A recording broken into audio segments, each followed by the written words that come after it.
જય શ્રી કૃષ્ણ મિત્રો, નિત્ય સત્સંગમાં આપ સૌનું સ્વાગત છે।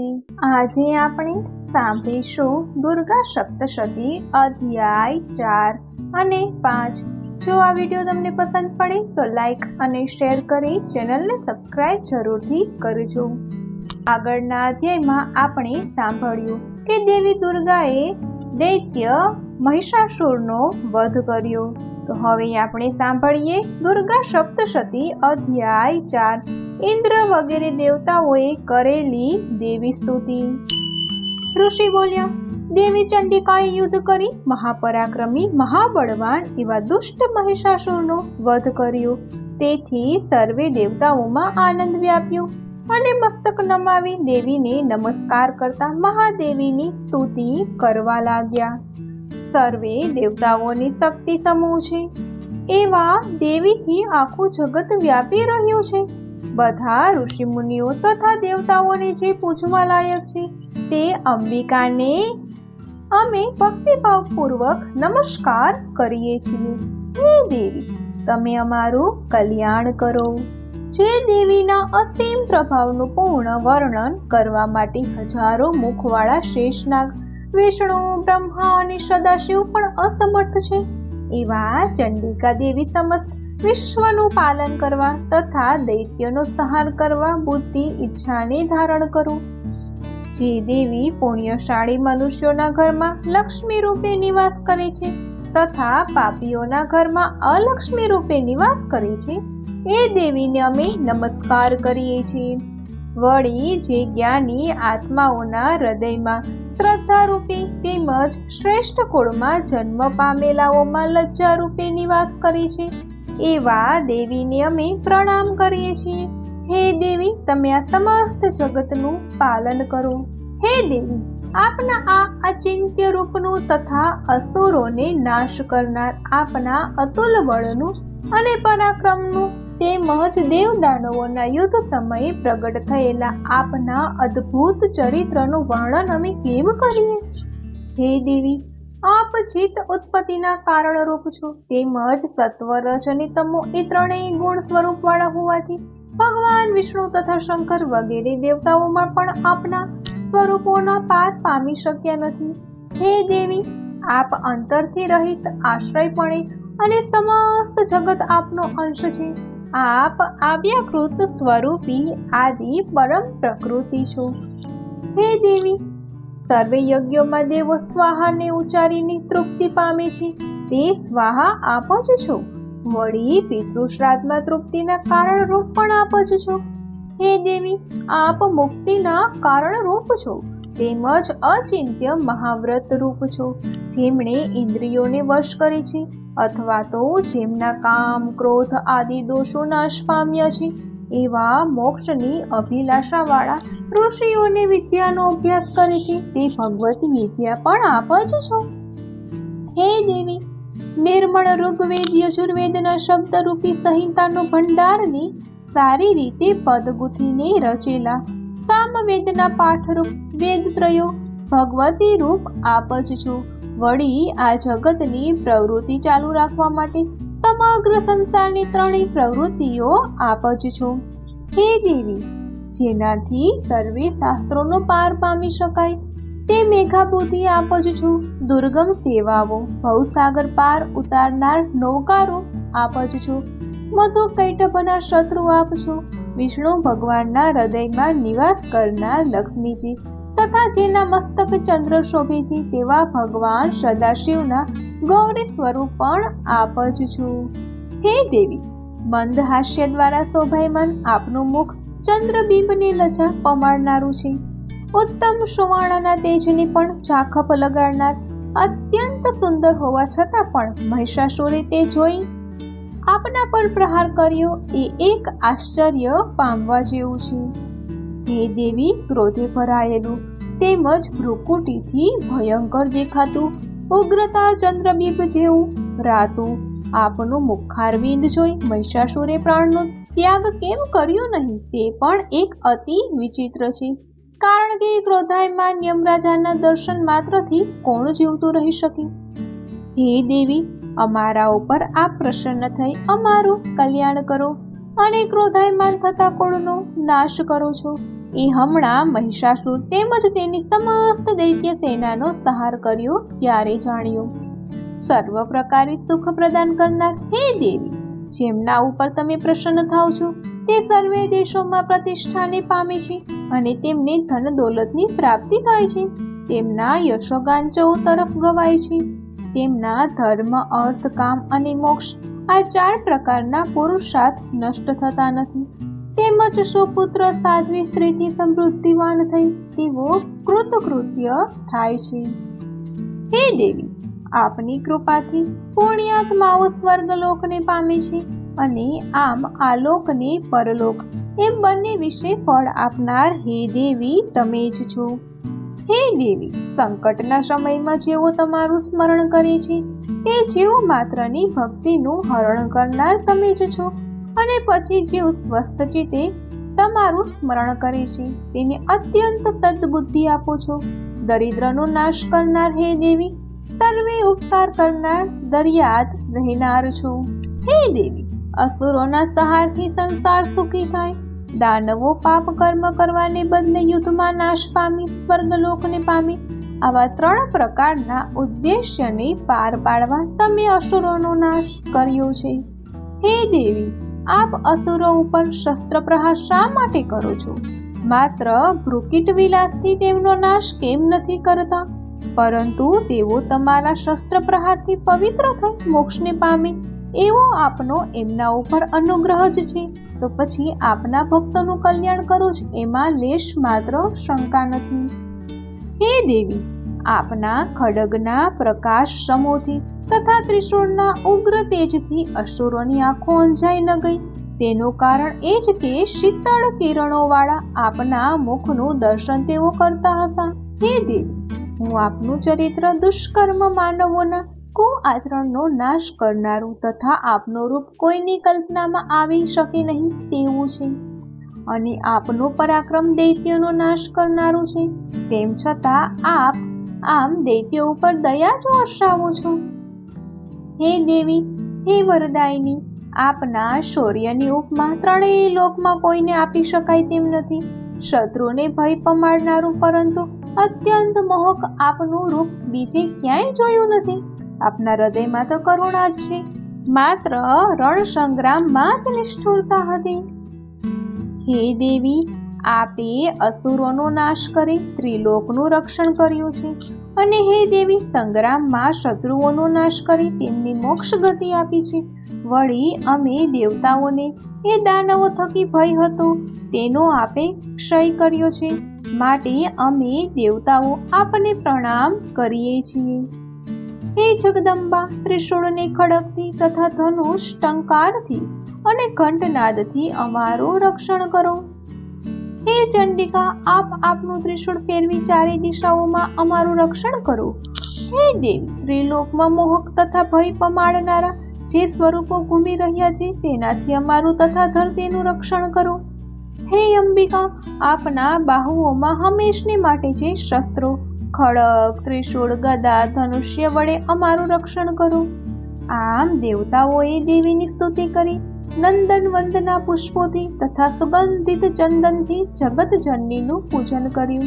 ત્યાર પછી સર્વ દેવતાઓએ ભક્તિભાવથી ધૂપ દીપ ગંધારદીથી આરાધના કરી ત્યારે દેવી પ્રસન્ન થઈ બોલ્યા, હે દેવતાઓ, તમારા પૂજન અને સ્તુતિથી હું પ્રસન્ન થઈ છું, માટે તમે મારી પાસે જે વરદાન માંગવું હોય તે માગી લો, હું તે વરદાન આપીશ.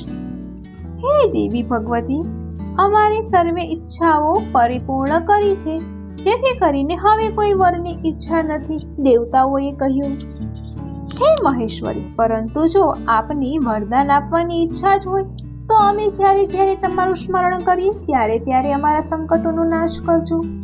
હે પ્રસન્નમુખી, જે કોઈ માનવ આ સ્ત્રોતથી આપની સ્તુતિ કરે છે તેને હે અંબિકા આપ જ્ઞાન, વૈભવ, ધન, દોલત, સ્ત્રી, પુત્રાદિક સર્વ સુખ આપી જેમ અમારા ઉપર આપ હંમેશા પ્રસન્ન છો તેમ એમના ઉપર પણ આપ કરુણા કરજો. ઋષિ બોલ્યા, હે સુરથ રાજા, દેવતાઓએ જગત માટે તથા પોતાના માટે દેવીને પ્રસન્ન કર્યા. ને વરદાન માગ્યું. પછી ભદ્રકાલી તથાસ્તુ કહીને અંતર્ધ્યાન થઈ ગયા. હે સુરથ રાજા, ત્રણેય લોકનું હિત કરનારા તે દેવીએ દેવતાઓના અંગમાંથી જે રૂપે પ્રગટ થઈ જે કાર્યો કર્યા તેની સર્વ કથા તમને કહી. દેવતાઓ ઉપર ઉપકાર કરનારા એ દેવી દુષ્ટ અસુરો અને શુંભ નિશુંભના નાશ માટે તથા જગતનું કલ્યાણ કરવાને માટે ફરીથી ગૌરીના દેશમાં પ્રગટ થયા. તે સર્વ કથા હવે હું તમને સંભળાવું છું. તે હે રાજન, તમે ધ્યાન દઈને સાંભળો. ઇતિ શ્રી દુર્ગા સપ્તશતી ચોથો અધ્યાય સંપૂર્ણમ. ઓમ તત્સત.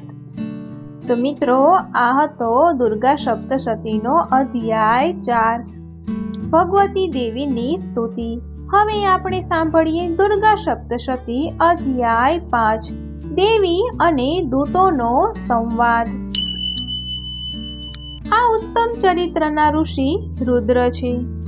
દેવતા રૂપે સરસ્વતી છે. છંદ અનુષ્ટુપ છે. ભૌમા શક્તિ રૂપ છે. ભ્રામરી બીજ છે. સૂર્ય તત્વ છે અને સામવેદ સ્વરૂપે છે. સરસ્વતીની પ્રીતિ માટે આ ઉત્તમ ચરિત્રનો જપ માટેનો વિનિયોગ છે. ઘંટા, ત્રિશૂળ, હળ, સાંબેલું, ચક્ર, ધનુષ્ય અને બાણ આ સમગ્ર શસ્ત્રો આપના બાહુઓમાં શોભે છે. જેમની ક્રાંતિ પૂર્ણ કળાએ ખીલેલા ચંદ્ર સમાન છે. જે ગૌરી દેહથી પ્રગટ થયા છે તે ત્રિલોકને આશ્રય આપનારા, શુંભ વગેરે અસુરોનો નાશ કરનારા સરસ્વતી દેવી, કે જેમના નામ પહેલા મહાશબ્દ વપરાય છે, તે મહાસરસ્વતી દેવીનું હું સ્મરણ કરું છું. ઋષિ બોલ્યા, પૂર્વે શુંભ નિશુંભ નામના 2 મહાબળવાન અસુરોએ શચીપવિત ઇન્દ્ર પાસેથી તેનું 3 લોક પરનું અતિથિપણું અને યજ્ઞમાં મળતો ભાગ અભિમાનથી અને બળથી પડાવી લીધો. આ 2 દૈત્યોએ સૂર્યના, ચંદ્રના, કુબેરના તથા યમ અને વરુણના પણ અધિકારો છીનવી લીધા. વળી આ જ અસુરોએ વાયુના અધિકાર પણ લઈ લીધા તથા અગ્નિનું કર્મ પણ પોતે કરવા માંડ્યા. આમ ભ્રષ્ટ થયેલા અધિકારથી અને અસુરોથી ત્રસ્ત થયેલા દેવતાઓને તે પછી સ્વર્ગમાંથી પણ કાઢી મૂક્યા. આ શુંભ અને નિશુંભ બંને દૈત્યોનો તિરસ્કાર પામવાથી દેવતાઓ કોઈથી નહીં હારનાર દેવીનું સ્મરણ કરવા લાગ્યા. આપણને દેવીએ વરદાન દીધું છે કે સંકટ સમયે મને યાદ કરશો તો તમારી સર્વ વિપત્તિઓને દૂર કરીશ. આ વરદાનને યાદ કરી સર્વે દેવતાઓ પર્વતરાજ હિમાલય પાસે ગયા. ત્યાં વિષ્ણુની મહામાયા દેવીની સ્તુતિ કરવા લાગ્યા. દેવીને પ્રણામ. મહાદેવી શિવાની અમારા પ્રણામ. પ્રકૃતિ સ્વરૂપ ભદ્રાને પ્રણામ. જગદંબાને અમો વારંવાર નમસ્કાર કરીએ છીએ. રૌદ્રને નમસ્કાર. નિત્યા, ગૌરી તથા ધાત્રીને નમસ્કાર. વળી જ્યોષ્ના ચંદ્ર રૂપિણી સુખરૂપા દેવીને અમારા વારંવાર પ્રણામ. શરણાગત વત્સલ કલ્યાણકારી એવા સિદ્ધ રૂપ દેવીને અમારા પ્રણામ. વળી નેતૃત્વમાં અસુરોની લક્ષ્મી, રાજવીઓની લક્ષ્મી તથા શિવ પત્ની સ્વરૂપા દેવીને અમે નમસ્કાર કરીએ છીએ. દુર્ગા, સારા, સર્વકારિણી, કીર્તિ, કૃષ્ણા તથા ધૂમ્રા દેવીને અમે વારંવાર પ્રણામ કરીએ છીએ. સૌમ્યતાની મૂર્તિ તેમજ રૌદ્ર રૂપવાળા દેવીને અમારા પ્રણામ. જગતની આધારભૂત દેવીને પ્રણામ. પ્રાણી માત્રમાં વિષ્ણુને માયા રૂપે રહેલ છે તે દેવીને અમારા પ્રણામ. જીવ માત્રમાં જે દેવી ચેતન રૂપ રહેલી છે તેમને અમારા પ્રણામ. પ્રાણી માત્રમાં જે બુદ્ધિ રૂપે રહેલ છે તે દેવીને અમારા પ્રણામ. પ્રાણી માત્રમાં જેઓ નિદ્રા રૂપે રહેલ છે એવા દેવીને અમારા પ્રણામ. પ્રાણી માત્રમાં શ્રદ્ધા કહેતા ભૂખ રૂપે નિવાસ કરી રહ્યા છે એવા દેવીને અમારા પ્રણામ. પ્રાણી માત્રમાં છાયા રૂપે રહેલા છે તેવા દેવીને અમારા પ્રણામ. જીવ માત્રમાં જે 3 શક્તિ રૂપે રહેલા છે તેવા દેવીને અમારા પ્રણામ. જીવ માત્રમાં જે તૃષ્ણા રૂપે નિવાસ કરે છે તેવા દેવીને અમારા પ્રણામ. જીવ માત્રમાં શાંતિ રૂપે રહેલા દેવીને અમારા પ્રણામ. જીવ માત્રમાં જાતિ રૂપે રહેલા દેવીને અમારા પ્રણામ. જીવ માત્રમાં લજ્જા રૂપે રહેલા દેવીને અમારા પ્રણામ.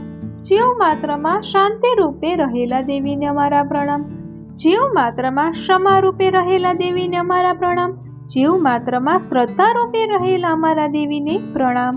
સર્વભૂતોમાં કાંતિ રૂપે નિવાસ કરી રહેલા દેવીને અમારા પ્રણામ. સર્વભૂતોમાં લક્ષ્મી રૂપે નિવાસ કરી રહેલા દેવીને અમારા પ્રણામ. સર્વે ભૂતોમાં વૃત્તિ રૂપે નિવાસ કરી રહેલા દેવીને અમારા પ્રણામ.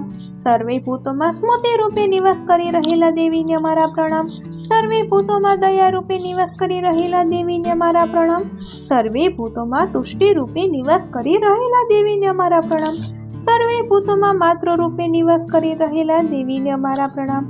સર્વે ભૂતોમાં ભ્રાંતિ રૂપે નિવાસ કરી રહેલા છે તેવા દેવીને અમારા પ્રણામ. જીવ માત્રની ઇન્દ્રિયોના અધિષ્ઠાતી જે દેવી છે, સદા રહેનારા છે એવા દેવીને અમારા પ્રણામ. સમગ્ર સંસારમાં ચૈતન્ય રૂપે જે દેવી રહેલા છે તેવા દેવીને અમારા પ્રણામ.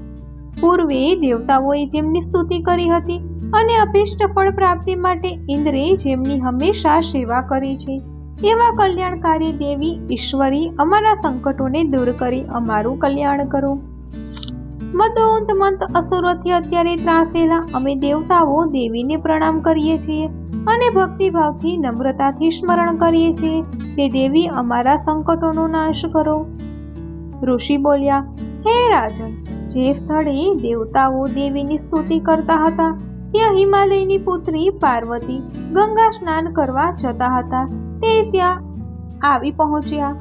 દેવતાઓને સ્તુતિ કરતા જોઈ પાર્વતીજી દેવતાઓને કહેવા લાગ્યા કે હે દેવો, તમે અહીં કોની સ્તુતિ કરો છો? દેવો જ્યાં પાર્વતીજીને જવાબ આપવા જાય છે ત્યાં જ પાર્વતીજીના શરીરમાંથી શિવા દેવી પ્રગટ થયા અને કહેવા લાગ્યા, હે પાર્વતી, શુંભ નામના અસુરે સ્વર્ગમાંથી હાથી કાઢેલા તેમજ નિશુંભ નામના અસુરે યુદ્ધમાં હરાવેલા આ સર્વે દેવતાઓ મારી સ્તુતિ કરે છે. પાર્વતીજીના શરીરના કોષમાંથી પ્રગટ થયા તેથી આ દેવી કૌશિકી નામથી જગત વિખ્યાત થયા. પાર્વતીજીના શરીરમાંથી તેજ સ્વરૂપ કૌશિકી પ્રગટ થયા પછી પાર્વતીજીનો વાન કાળો થઈ ગયો અને તેથી તે કાલિકા નામથી ખ્યાતિ પામ્યા અને હિમાચલ પર જઈ વસ્યા. સોમનોહર સ્વરૂપવાળા અને જગદંબાને શુંભ નિશુંભના સેવક ચંડમુંડ નામના અસુરે જોયા. ચંડમુંડ અસુરોએ પોતાના સ્વામીને જઈને કહ્યું કે હે મહારાજ, હિમાચલ પર્વત ઉપર પોતાની ક્રાંતિથી પર્વતને શોભાયમાન કરતી એક અતિ સુંદર સ્ત્રી બેઠેલી છે. હે અસુરોના રાજા, આવું સુંદર સ્વરૂપ અમે એકેય લોકમાં નથી જોયું, માટે તે કોણ છે અને તેની જાણ મેળવી આપે તેને ગ્રહણ કરવી જોઈએ.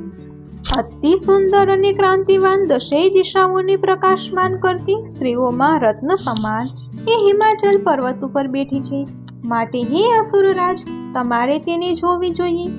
હે પ્રભુ, ત્રિલોકમાં ઉત્તમ એવા જે હાથી ઘોડાઓ તેમજ રત્નો મળ્યો છે તે સર્વે આપના ખજાનામાં શોભે છે. આપની પાસે હાથીઓમાં શ્રેષ્ઠ એવો ઐરાવત, વૃક્ષોમાં શ્રેષ્ઠ એવો પારિજાત તથા અશ્વમાં શ્રેષ્ઠ એવા ઉચ્ચૈશ્રવ અશ્વ આ 3 રત્નો છે. વળી રત્નોથી સુશોભિત અને હંસોથી જડાયેલું બ્રહ્માનું અદ્ભુત વિમાન અમે લાવ્યા છીએ, એ પણ આપના આંગણે શોભે છે. કુબેરને હરાવી તેનો મહાપદ્મ નામનો ખજાનો લાવેલા તે પણ તમારી પાસે છે. વળી ક્યારેય કરમાઈ ન જાય તેવું કમળની માળા જે સાગરે આપેલી છે તે પણ તમારી પાસે છે. સોનું વરસાવતું વરુણદેવનું છત્ર પણ તમારા નિવાસમાં છે. દક્ષ પ્રજાપતિ પાસે હતો તે ઉત્તમ રથ પણ તમારી પાસે છે. હે દૈત્યરાજ, જીવન માત્રને મૃત્યુ આપનારી યમરાજાની શક્તિ તમે લઈ લીધી છે તથા વરુણનો પાશ પણ નિશુંભની સેવામાં છે. સાગરમાંથી ઉત્પન્ન થયેલા ઉત્તમ રથ તમારા ભાઈ નિશુંભના નિવાસે છે અને અગ્નિમાં નાખવાથી નિર્મળ થઈ જાય તેવા 2 વસ્ત્રો પણ અગ્નિએ આપને આપ્યા છે. હે દૈતેન્દ્ર, આમ બધા જ રત્નો તમને મેળવેલ છે તો પછી સ્ત્રી રત્ન આ કલ્યાણીને તમે કેમ મેળવતા નથી? ચંડમુંડના આવા વચનો સાંભળી શુંભે સુગ્રીવ નામના પોતાના અસુરને દૂત તરીકે દેવી પાસે મોકલ્યો. હે સુગ્રીવ, તું પેલી સ્ત્રી પાસે જા, તેને સમજાવી જેમ બને તેમ તેને રાજી ખુશી મારી પાસે આવે તેમ કરજે. સુગ્રીવ નામનું શુંભનું દૂત જ્યાં દેવો બેઠા હતા તે હિમાચલ ઉપર જઈને દેવીને કહેવા લાગ્યું, હે દેવી, અત્યારે 3 લોકના સ્વામી દૈત્યરાજ શુંભ છે અને હું તેમનો દૂત છું. તેમણે મને તમારી પાસે મોકલ્યો છે, તેથી હું આવ્યો છું. હે દેવી, સર્વે દેવતાઓ એમની આજ્ઞાનું ઉલ્લંઘન કરી શકતા નથી. તેમજ અસુરોના શસ્ત્રો વડે જેમણે જીત્યા છે તેમણે મારી મારફત તમને જે કહેવા કહ્યું છે તે સાંભળો. ત્રિલોક્યનું આધિપત્ય મારું છે. સર્વે દેવતાઓ મારે આધીન છે. તેમજ પૃથ્વી પરના સર્વે યજ્ઞોના જે પૃથક પૃથક ભાગ તે સર્વે મારી પાસે આવવાથી તે બધા હું જ ભોગવું છું. અને ત્રિલોકમાં જે શ્રેષ્ઠ રત્નો છે તે સદાય મારા આધિપત્યથી મારે આધીન છે. જુઓ દેવેન્દ્રનું ગજરત્ન તે પણ હું જ હરણ કરી લાવ્યો છું. ક્ષીરસાગરના મંથનથી પ્રકટ થયેલો ઉચ્ચશ્રવા નામનું શ્રેષ્ઠ કળો જે ઇન્દ્ર પાસે હતો તે દેવતાઓએ તેની પાસેથી લઈ મને ભેટ આપ્યો છે. હે દેવી દેવતાઓ, ગાંધર્વ અને નાગલોકને વિશે જે અન્ય શ્રેષ્ઠ રત્નો હતા તે બધા જ મારી પાસે છે. હે દેવી, સ્ત્રી રત્ન સિવાયના તમામ રત્નો મારી પાસે છે. બાકી રહેલું સ્ત્રી રત્ન અમે આપને માનીએ છીએ, તેથી આપ અમારી પાસે આવો, કારણ કે અમે જ તમામ રત્નોના ભોગતા છીએ. વળી તમારા નેત્ર કટાક્ષ ચંચળ હોવાથી તમે કેવળ પ્રસિદ્ધ રત્નો છો, માટે તમે મને વરો, અથવા મારો ભાઈ નિશુંભ છે તે મહાપરાક્રમી છે તેને વરો. મારી સાથે લગ્ન કરવાથી તમને તમામ ઐશ્વર્ય ભોગવશો, માટે મારા અભિપ્રાયનો બુદ્ધિથી વિચાર કરીને મારી પત્ની બનો. આ પ્રમાણે શુંભનો સંદેશો જ્યારે દૂતે દેવીને સંભળાવ્યો ત્યારે સમસ્ત જગતને ધારણ કર્યા છતાં સકળ જનોનું કલ્યાણ કરનારા એવા ભગવતી દુર્ગાએ મનમાં હાસ્ય કરીને અસુરની ઠેકડી ઉડાવ્યા જેવી ગંભીર વાણીમાં બોલ્યા, હે દૂત, તારા રાજા શુંભે કહેવડાવ્યું છે તે સર્વ સાચું, તેમાં જરા પણ મિથ્યા નથી. શુંભ અને નિશુંભ ત્રણેય લોકના સ્વામી છે, પરંતુ લગ્ન સંબંધી મારો અભિપ્રાય જરા અલગ છે. મેં બાલ્યકાળમાં પ્રતિજ્ઞા કરી છે, તે પ્રતિજ્ઞાનો ભંગ કેમ કરાય? માટે હે દૂત, મારી પ્રતિજ્ઞા તો સાંભળ. જે કોઈ રણ સંગ્રામમાં મને જીતી મારા ગર્વનું છેદન કરે, તેમજ મારાથી જે અતિ બળવાન હોય તે જ મારો પતિ થઈ શકે. માટે મને જીતવા માટે શુંભે અને નિશુંભે અહીંયા આવવું જોઈએ, અને મને જીત્યા પછી તુરંત જ તેઓ મારા પતિ થઈ શકે છે. દૂત બોલ્યો, હે દેવી, ઇન્દ્રાદી દેવતાઓ શુંભ નિશુંભની આગળ ટકી શક્યા નથી, તો તમે સ્ત્રી થઈને તેની સામે યુદ્ધ કરવાની કેવી રીતે જશો? માટે વ્યર્થ ગર્વ ના કરો. હે દેવી, અન્ય દૈત્યો સામે પણ કોઈ દેવતા ઊભા રહી શકતા નથી, તો તમે સ્ત્રી તેમની સમક્ષ કેમ કરીને ઊભા રહી શકવાની હિંમત કરો છો? જ્યાં ઇન્દ્રાદી દેવો પણ શુંભ નિશુંભ સામે ટકી શક્યા નથી, તો તમે અબળા તેની સામે કેવી રીતે યુદ્ધ કરશો? માટે મારા કહેવા પ્રમાણે પ્રતિજ્ઞાની લજ્જાનો ત્યાગ કરી શુંભ નિશુંભ પાસે પધારો, નહીં તો મારે ચોટલો ઝાલીને ખેંચી જતા તમારી માનહાનિ થશે. તે શું યોગ્ય છે? હે દૂત, તું કહે છે તે બરોબર છે. શુંભ અને નિશુંભ બળવાન છે, પરાક્રમી પણ છે, પરંતુ તેથી હું શું કરું? મારી અજ્ઞાનતામાં લીધેલી પ્રતિજ્ઞા હું કેમ કરીને તોડું? માટે હે દૂત, તું અહીંથી જલ્દી જા અને દૈત્યરાજને મેં કહ્યું તેમ સર્વ વાત આદરપૂર્વક કહી સંભળાવ. પછી તે શુંભને જેમ યોગ્ય લાગે તેમ તે કરશે. ઇતિ શ્રી દુર્ગા સપ્તશતી પુરાણે પંચમ અધ્યાય સંપૂર્ણમ. ઓમ તત્સત. તો મિત્રો, આ હતો દુર્ગા સપ્તશતીનો અધ્યાય 5મો, દેવી અને દૂતોનો સંવાદ. જો આ માહિતી તમને પસંદ પડી હોય તો વિડીયોને લાઈક અને શેર કરી ચેનલને સબસ્ક્રાઇબ જરૂરથી કરજો. જય શ્રી કૃષ્ણ.